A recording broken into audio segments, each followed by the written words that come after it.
నమస్తే, welcome to Telugu రాజ్యం. నేను విద్య. పవన్ కళ్యాణ్ దాదాపు 2 ఏళ్ల తరువాత రెగ్యులర్ గా సినిమాలకు డేట్లు ఇస్తున్నాడు. అధికారంలోకి వచ్చిన ఏడాది పాటు సినిమాలకు దూరంగా ఉంటూ వచ్చిన పవన్ కళ్యాణ్ పెండింగ్ లో ఉన్న సినిమాలను పూర్తి చేసే బాధ్యత తీసుకున్నాడు. అందులో భాగంగానే పవన్ కళ్యాణ్ ఇటీవలే హరిహర వీరమల్లు సినిమా షూటింగ్స్ ను పూర్తి చేసిన విషయం తెలిసిందే. ఈ నెలలోనే ఈ సినిమాను విడుదల చేయాలని మేకర్స్ భావించారు. కానీ విఎఫ్ఎక్స్ వర్క్స్ పూర్తి కాకపోవడంతో విడుదల వాయిదా పడింది. జూలైలో అయినా వీరమల్లు సినిమా విడుదల కన్ఫర్మ్ అనే వార్తలు వినిపిస్తున్నాయి.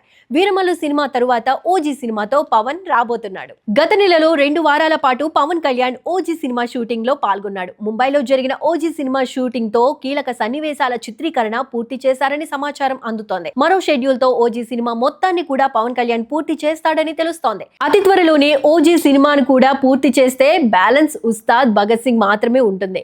ఓజీ సినిమా షూటింగ్ కు ముందే ఉస్తాద్ భగత్ సింగ్ సినిమా షూటింగ్ ను పునః ప్రారంభించాలని భావిస్తున్నారు.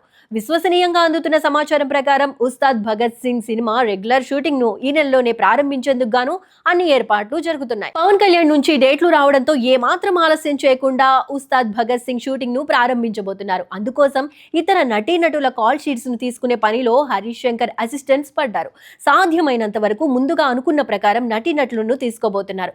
ఒకవేళ వారి డేట్లు సాధ్యం కాకుంటే వెంటనే అందుబాటులో ఉన్న నటీనటులను రీప్లేస్ చేస్తున్నారు. హీరోయిన్ గా శ్రీలీల ఎంపిక అయిందనే వార్తలు వస్తున్నాయి. మరి ఇప్పుడు పవన్ కళ్యాణ్ ఇచ్చిన డేట్లకు అనుసారంగా శ్రీలీల డేట్లు సెట్ అయ్యేలా చూడాలి.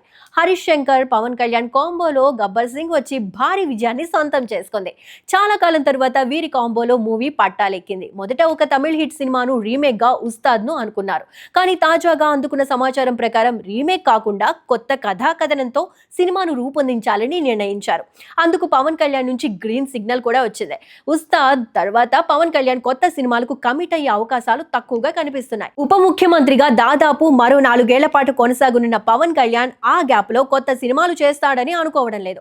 ఆ తర్వాత పవన్ సినిమాలు చేస్తాడా లేదా అనేది కాలమే నిర్ణయించాలి. మొత్తానికి అయితే రాబోయే ఏడాది కాలం వ్యవధిలో 3 సినిమాలు back to back Pawan fans ను అలరించే అవకాశం ఉంది.